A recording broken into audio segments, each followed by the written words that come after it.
The Pirate King, Episode 11, The Setup.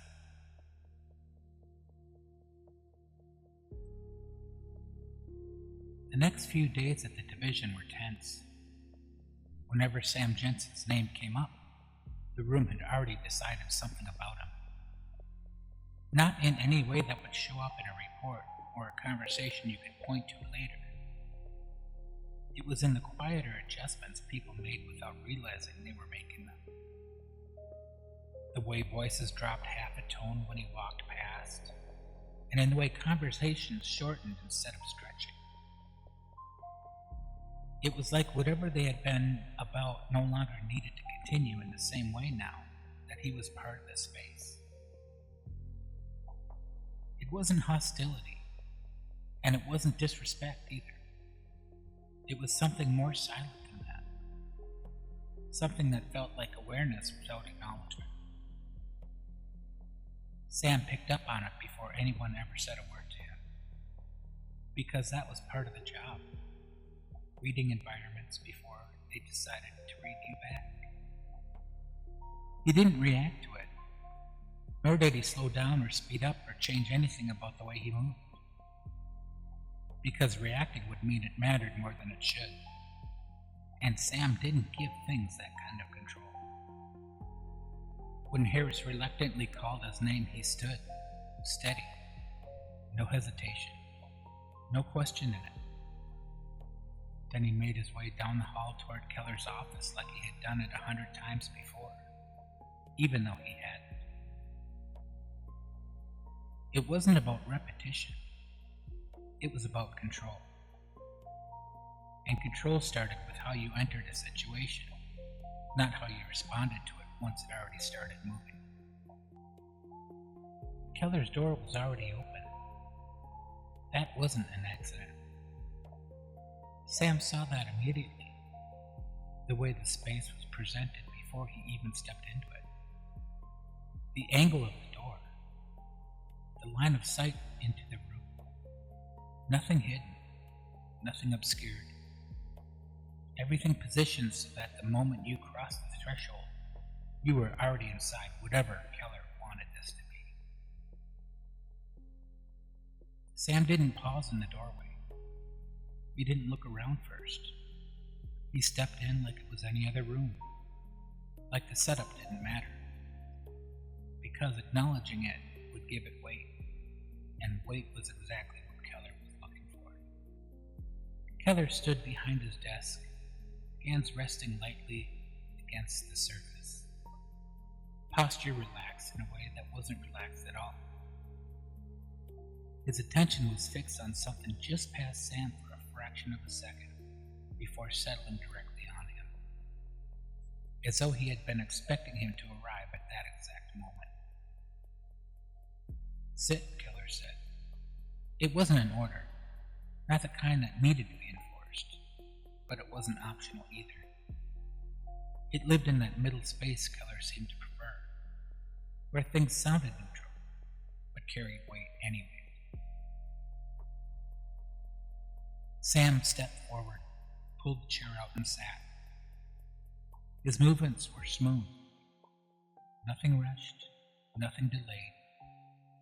His posture straight without being rigid. His hands settling naturally, not defensive, not open, just there. His eyes staying on Keller the entire time, waiting without asking. Keller didn't speak right away. He watched. Not casually either. There was nothing casual about the way Keller looked at people. It wasn't curiosity, and it wasn't judgment. It was measurement. He wasn't looking to understand Sam. He was looking to confirm something he already believed. So, Sam let him. He didn't shift under it, didn't feel the silence, didn't give Keller anything he didn't have to. That part of the job translated no matter where you were. Silence wasn't empty. It was pressure. And whoever broke it first gave something away. "You've been busy," Keller said finally. Sam didn't react. "Just doing my job." Keller's mouth moved slightly, not quite a smile. "That depends," he said, bringing his hands together, fingers loosely interlocking, "on how I define your job." Sam let that sit. He didn't challenge it. Keller's statements weren't meant to be clarified.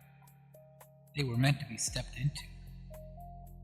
And he had already figured out that part. He wasn't stepping anywhere Keller wanted him to go unless there was a reason. Keller's eyes stayed on him. "You've shown initiative, curiosity, persistence." He paused just long enough for each word to settle, his head tilting slightly. "Those are good qualities in the right context." Sam shifted his weight slightly in the chair, barely noticeable. "And in the wrong context?"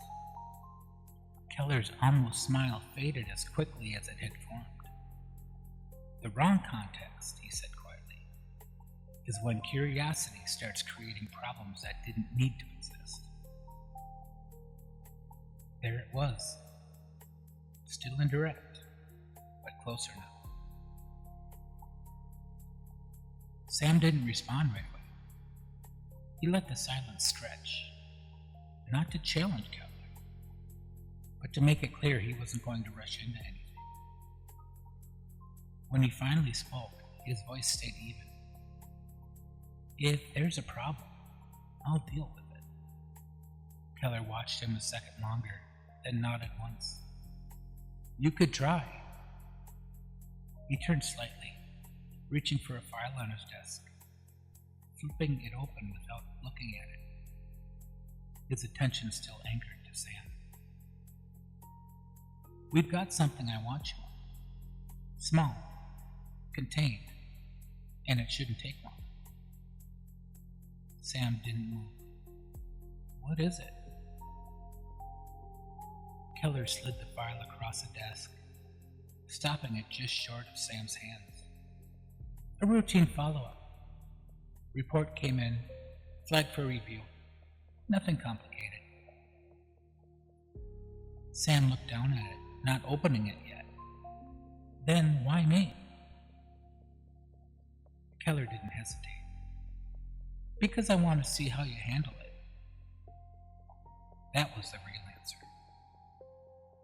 Sam picked up the file, opening it slowly, his eyes moving across the contents, not reading every line yet. He just looked, building the structure, names, timestamps, locations, the shape of it before the details. On paper, it was exactly what Keller said it was.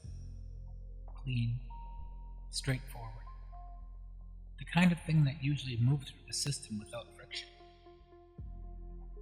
Too clean. He closed the file and rested it lightly against his leg. "All right." Keller nodded once. "Keep it simple. No need to dig past what's there." Sam met his eyes. "Yeah."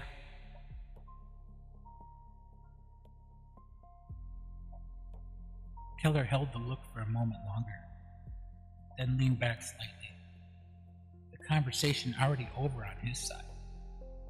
"Let me know when it's done." Sam stood, file in hand, gave a small nod, and turned toward the door.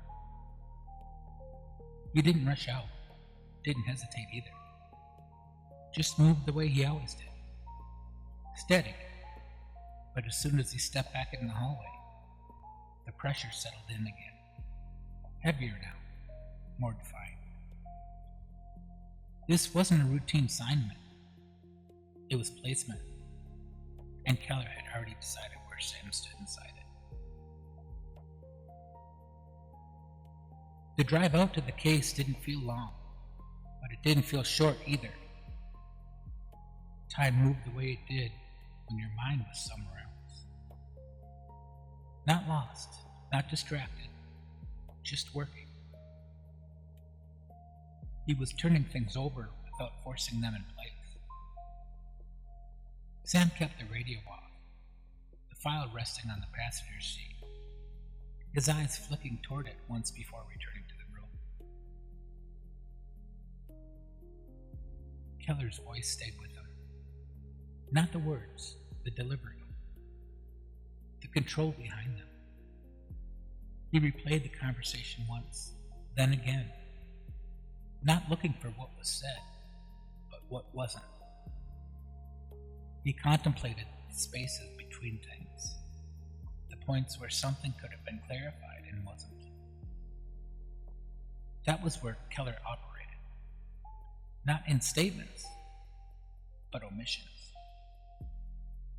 And the more Sam thought about it, the more it felt intentional. The file didn't match that. The file was simple, which meant it wasn't. He pulled into the lot and cut the edge in, sitting there for a moment. He rested his hands against the wheel before dropping, his eyes lifting toward the building.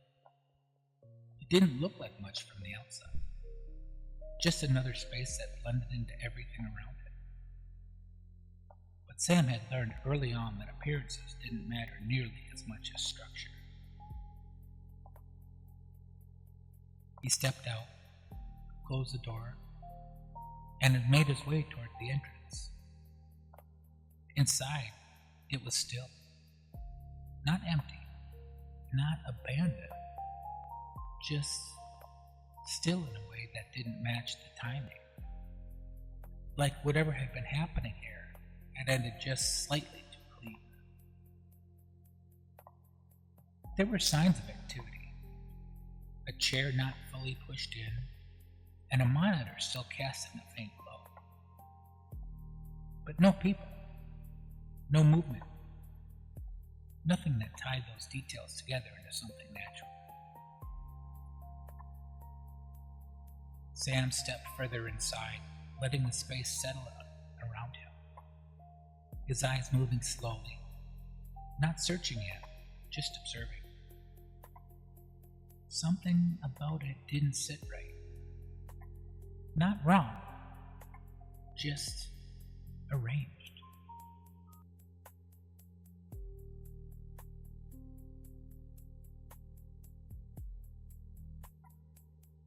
He walked the room first. That part mattered. You didn't go straight into the obvious. You let the environment tell you what it wanted to show you.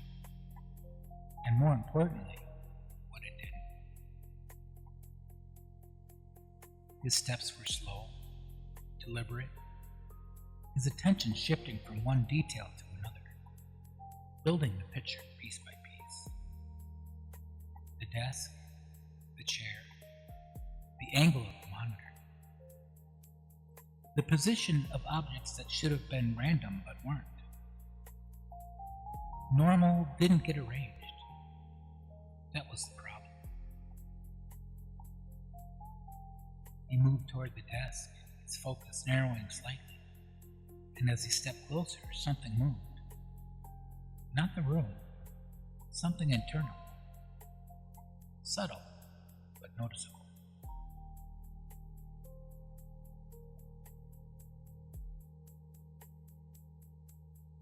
He caught his breath just enough to register before evening out again.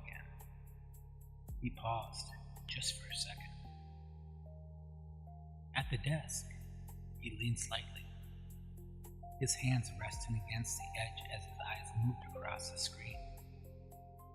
The data was clean, too clean, organized in a way that suggested intention, not usage. Sam's focus sharpened. This wasn't a follow-up. He straightened slightly, stepping back just enough to widen his view, his eyes moving across the room again, slower this time, more deliberate. The first pass had been observation. This one was evaluation. He altered his position. That was when he saw it. Not at first, not directly. Just a change in alignment when his angle shifted. Something that didn't match the rest of the room. Not hidden. Not out of place in a way most people would catch it. Just positioned. Sam stopped and adjusted his stance. And there it was. He didn't move toward it immediately. He let it sit. Let the understanding build without forcing it. And when it did, it didn't feel like discovery. It was confirmation. He confirmed to himself that Keller hadn't given him a legitimate case.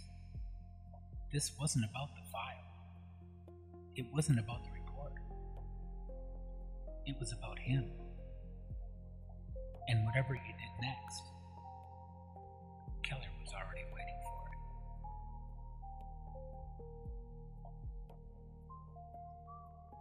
Sam didn't move right away.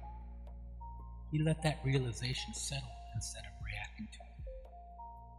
Because reacting too early meant stepping into something that was already in motion. And whatever this was, it hadn't just started when he walked in. It had been here before him, waiting. He turned back toward the desk slowly, not rushing, but not hesitating either. He adjusted his position enough to change his angle on the room, because perspective mattered now more than anything else. What looked clean from one position didn't always hold from another. And what looked random from the outside sometimes revealed structure the moment you stepped inside of it. The monitor was still active. That was the first thing. Not asleep, not locked, not idle in the way systems naturally drifted when they weren't being used. It was active in a way that didn't feel like continuation. It felt like anticipation. Sam stepped closer, his eyes moving across the screen without touching anything, yet taking in the layout. He observed the data, the arrangement of it before interacting with it. Because once you touched something, you changed it. Right now, he needed to see it as it was, not as it reacted to it. It was subtle detail, almost nothing. The kind most people wouldn't catch because they weren't looking for it. But Sam had already seen the structure once, and now that structure didn't quite line up the same way. Not wrong, not broken, adjusted. He leaned in slightly, his hand hovering near the keyboard, without committing, his focus narrowing as he tracked the alignment again. He moved slower this time, more deliberate, letting the pieces settle into place before deciding what to do next. This isn't static, he said quietly. And the moment the thought finished, he started typing. Not much, just enough to confirm it. A single input, a single action. That was all it took. The system responded immediately. Not delayed, not processed. Responded. Sam's eyes sharpened as the screen flashed data. Not dramatically, not in a way that called attention to himself, but enough that the structure he had been watching rearranged around that one interaction. The timing was right. The alignment snapping into something more defined. He straightened slightly, stepping back just enough to widen his view again. His mind moving faster now. He wasn't rushing, but locking pieces into place that hadn't fit before. This was anticipating, he said under his breath.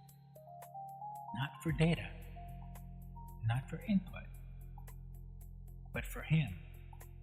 And that realization landed clean and too late. Then he heard footsteps behind him.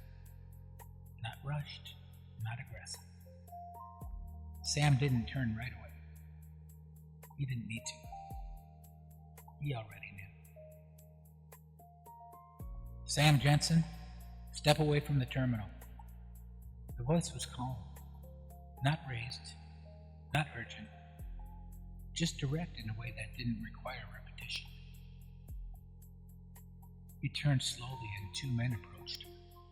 What is it? Sam asked, his tone even, not defensive, not passive, just controlled enough to keep the moment from escalating before it needed to.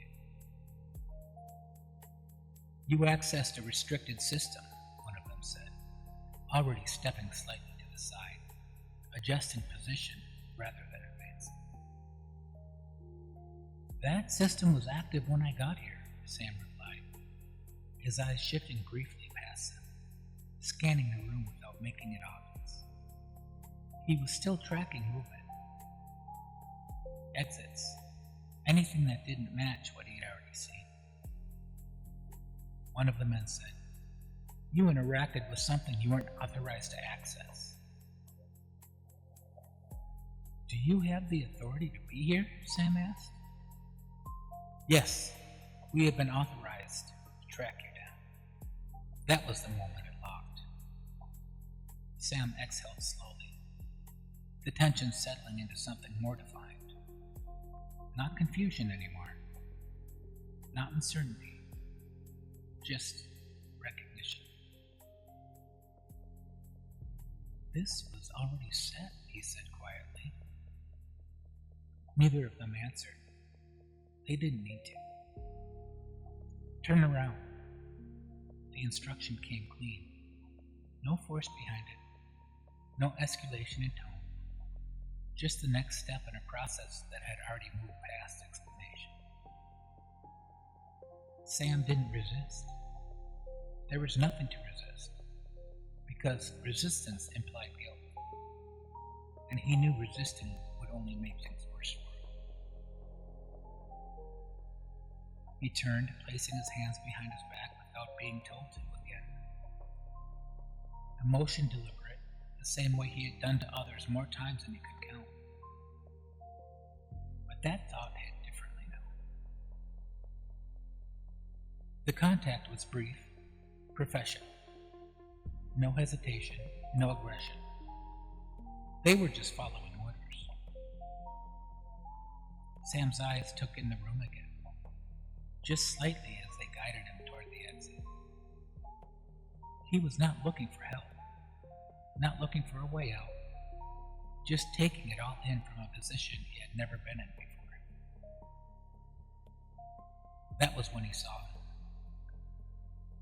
Keller was standing just inside the doorway, not involved, not directing, but watching. The same way he had in the office, the same way he had during the assignment. Like none of this was new to him. Like this was exactly where it was supposed to end.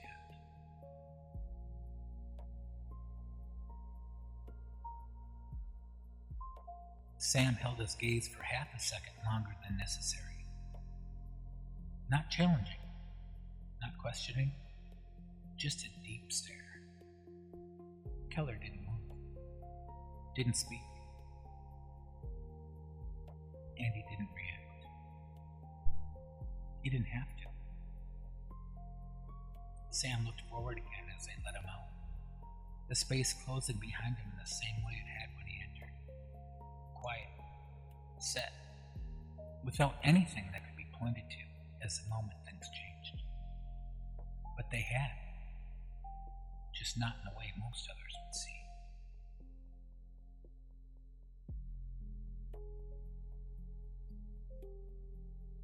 Coming soon. Episode 12.